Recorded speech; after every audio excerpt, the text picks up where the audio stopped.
बिस्मिल्लाहिर्रहमानिर्रहीम। मेरा नाम है उज़ैर अहमद और आज हम एक बहुत ही इंपॉर्टेंट हीट ट्रीटमेंट प्रोसेस के बारे में बात करेंगे जिसका नाम है नॉर्मलाइजिंग प्रोसेस।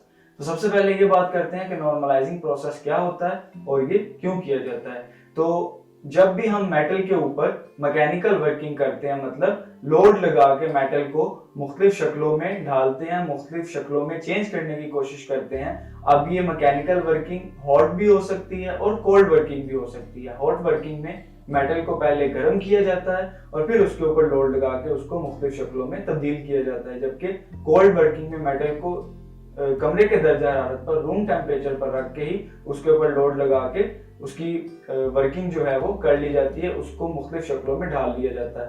अब चाहे मेटल पर हॉट वर्किंग की जाए या कोल्ड वर्किंग की जाए, और जब भी हम हॉट वर्किंग या कोल्ड वर्किंग के लिए हैमर्स का इस्तेमाल करते हैं, हथौड़ों का या मैकेनिकल प्रेसेस का या हाइड्रोलिक प्रेसेस का, किसी भी तरह की प्रेसेस का इस्तेमाल करते हैं जो कि मेटल के ऊपर लोड लगा के उसको मुख्तलिफ शक्लों में डालती हैं, तो मेटल के अंदर बहुत ज्यादा खिंचाव आ जाता है, हमारे वर्क पीस के अंदर बहुत ज्यादा स्ट्रेसेस आ जाती हैं, खिंचाव की फोर्सेस आ जाती हैं। और ज्यादातर जब हम हीट ट्रीटमेंट की बात कर रहे हैं तो हम स्टील और आयरन की बात कर रहे हैं, तो स्टील और आयरन के वर्क पीस के अंदर बहुत ज्यादा खिंचाव की फोर्सेस और बहुत ज्यादा स्ट्रेसेस आ जाती हैं, जिसकी वजह से मेटल अपनी डक्टिलिटी यानी अपनी लचक खो देता है, उसके अंदर पहले जैसी लचक नहीं रहती, उसका भुरभुरापन बढ़ जाता है, जो कि एक अच्छी प्रॉपर्टी नहीं है एक मेटल के वर्क पीस के लिए। उसके अलावा मेटल की लोड को बर्दाश्त करने की सलाहियत कम हो जाती है।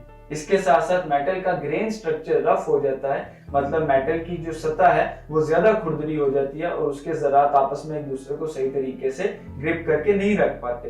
तो इन सब वजूहात की बिना पर हम मेटल की हीट ट्रीटमेंट करते हैं और हम इस प्रोसेस को नॉर्मलाइजिंग प्रोसेस कहते हैं। इस प्रोसेस का मकसद ये है कि हम मेटल को नॉर्मलाइजिंग करते हैं, उसकी मतलब जो भी अनचाही स्ट्रेसेस और फोर्सेस पैदा हो गई हैं मेटल के अंदर, हम उनको दूर करने की कोशिश करते हैं। तो सबसे पहले देखते हैं कि नॉर्मलाइजिंग प्रोसेस की नीड क्या है, जरूरत क्यों पड़ती है। To increase grain structure, work piece का अपने मेटल का ग्रेन स्ट्रक्चर बढ़ाने के लिए, बेहतर करने के लिए, उसको रिफाइन करने के लिए। अगर इंक्रीज के साथ मैं रिफाइन लिख दूं यहाँ पे, एंड रिफाइन के ग्रेन स्ट्रक्चर को बेहतर बनाना और उसको पहले से ज्यादा बेहतर करना, साफ करना, रिफाइन करना मकसद होता है, तो ये ठीक होगा।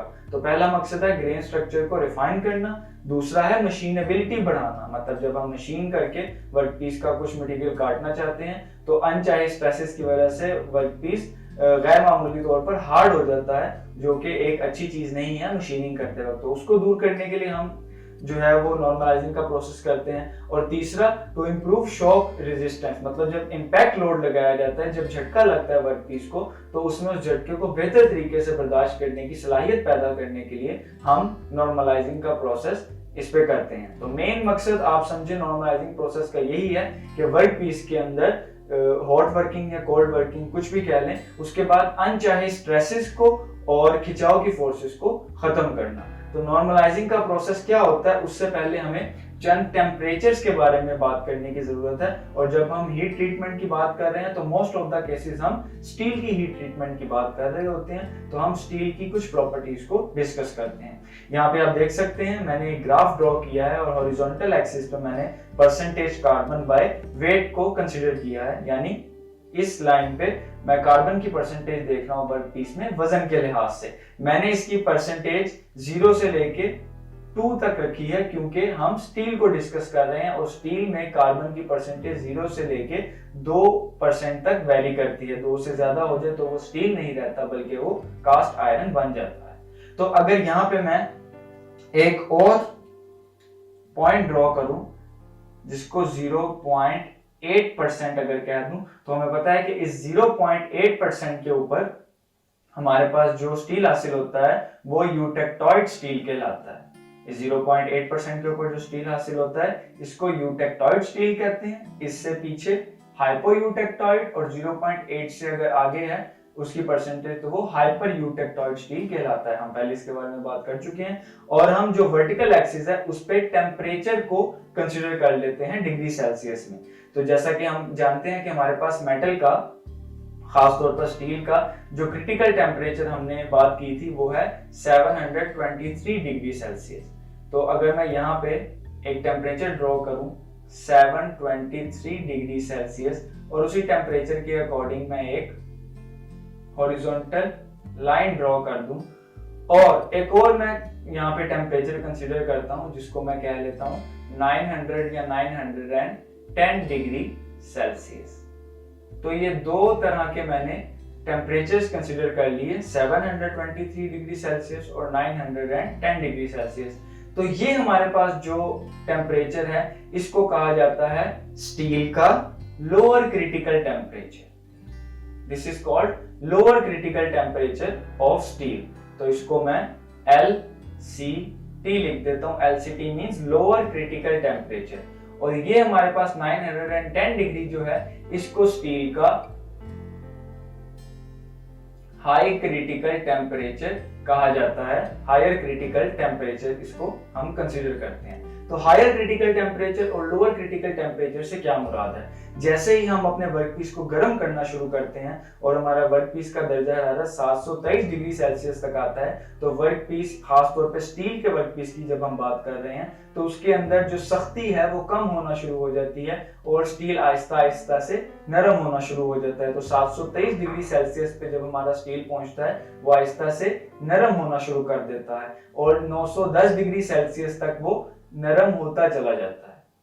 यानी उसमें कुछ हद तक जो है वो सख्ती बरकरार होती है, लेकिन वो आहिस्ता आहिस्ता नरम होता चला जाता है, और 910 डिग्री सेल्सियस से ऊपर जाके हमारा जो स्टील है वो कंप्लीटली नरम हो जाता है। वो एक अलग फेज में, अलग स्टेट में चला जाता है, और वो पहले की तरह हार्ड नहीं रहता बल्कि सॉफ्ट हो जाता है, नरम हो जाता है। तो वो हमारे पास टेम्परेचर जहां से हमारा वर्कपीस नरम होना शुरू होता है वो लोअर क्रिटिकल टेम्परेचर कहलाता है, और जो हमारे पास 910 डिग्री सेल्सियस है ये वो टेम्परेचर है जहां तक वो नरम होता चला जाता है और उसके अंदर अभी भी कुछ हद तक सख्ती बाकी होती है, और जिस पॉइंट से ऊपर वो मुकम्मल तौर पर नरम हो जाता है उसको हायर क्रिटिकल टेम्परेचर, या अगर मैं इसको मिटाकर अपर क्रिटिकल टेम्परेचर लिख दूं तो ये ज्यादा बेहतर है। तो UCT मतलब अपर critical temperature, LCT means lower critical temperature.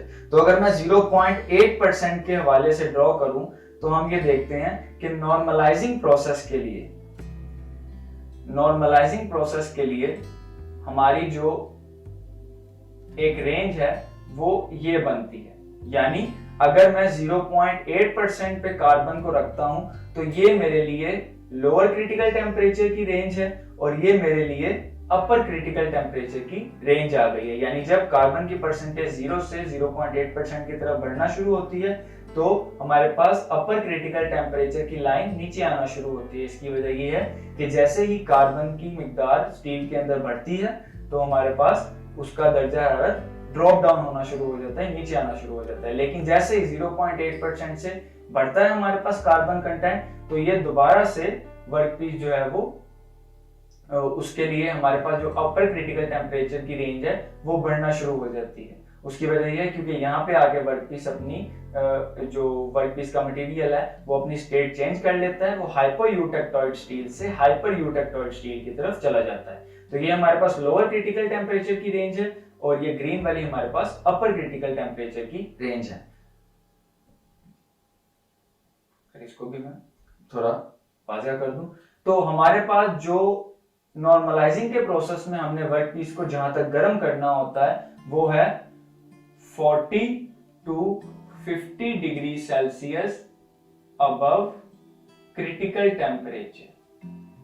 मतलब हम अपने वर्कपीस को नॉर्मलाइजिंग के प्रोसेस में 40 से 50 डिग्री क्रिटिकल टेम्परेचर यानी अपर क्रिटिकल टेम्परेचर से ज्यादा गर्म करते हैं। तो अगर मैं अपने वर्कपीस के लिए नॉर्मलाइजिंग की एक रेंज ड्रॉ करूं तो मेरे पास ये एक लाइन आ जाती है नॉर्मलाइजिंग के प्रोसेस के लिए स्टील के केस में। यानी अगर मैं नॉर्मलाइजिंग का प्रोसेस करना चाह रहा हूं अपने वर्कपीस के ऊपर तो मुझे उसको ये जो ब्लू कलर की आप लाइन देख रहे हैं यहां तक गर्म करना पड़ेगा। यानी अपर क्रिटिकल टेम्परेचर की रेंज से 40 से 50 डिग्री मुझे उसको ज्यादा गर्म करना पड़ेगा हीटिंग करते वक्त। तो जब हम पहला स्टेप अचीव कर लेते हैं, हम वर्कपीस की हीटिंग करते वक्त 40 से 50 degree Celsius above upper critical temperature आ जाते हैं, उसके बाद दूसरा स्टेप है कि कुछ देर तक हम वर्क पीस के टेम्परेचर को वहां पे होल्ड करके रखते हैं, जिसको हम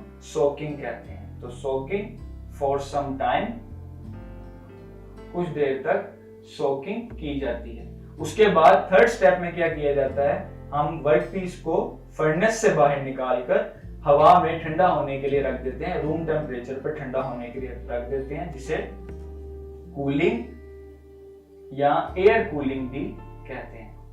कूलिंग इन द एयर, या इसका दूसरा नाम एयर क्विंचिंग भी है। क्विंचिंग हमने देखा था कि हम करते हैं वाटर में या ऑयल में हार्डनिंग के केस में, लेकिन अगर हम नॉर्मलाइजिंग की बात करें तो हम वर्कपीस को निकालकर भट्टी से आम टेम्परेचर पर, रूम टेम्परेचर पर दर्जा हरारत जो हमारे कमरे का होता है उस पर ठंडा होने के लिए रख देते हैं। तो इसको एयर क्विंचिंग भी बोला जाता है। तो ये हमारे पास एयर क्विंचिंग भी कहलाती है, या आम अल्फाज में आप इसे याद रखना चाहें तो कमरे के दर्जा हरारत पर उसको कूल करना। तो हमारे पास ये 3 स्टेप्स जब मुकम्मल होते हैं तो हमारे पास जो वर्क पीस है उसकी नॉर्मलाइजिंग का प्रोसेस पूरा हो जाता है और हमारा वर्क पीस पहले से ज्यादा डक्टाइल होता है, लोड को ज्यादा अच्छी तरह बर्दाश्त करने की सलाहियत रखता है, और इसके साथ साथ उसका ग्रेन स्ट्रक्चर पहले से ज्यादा रिफाइन हो जाता है, पहले से ज्यादा बेहतर हो जाता है, और लोड को उसकी बर्दाश्त करने की सलाहियत पहले से बढ़ जाती है। साथ ही साथ उसकी जो सरफेस फिनिश है उसमें भी इजाफा हो जाता है। तो ये हमारे पास प्रोसेस है जिसके जरिए हम नॉर्मलाइजिंग को अप्लाई करते हैं। याद रखिए, नॉर्मलाइजिंग में जो वर्कपीस को गर्म करने की रेंज है वो अपर क्रिटिकल टेम्परेचर के 40 से 50 डिग्री ऊपर है स्टील के केस में। तो ये हम खास तौर पर स्टील की बात कर रहे हैं यहाँ पे। उम्मीद है आपको इस लेक्चर की समझ आई होगी। अगर इस लेक्चर के मुतालिक कोई भी सवाल या कोई भी क्वेरी है तो आप पूछ सकते हैं। अपना ख्याल रखिए। अल्लाह हाफ़िज़।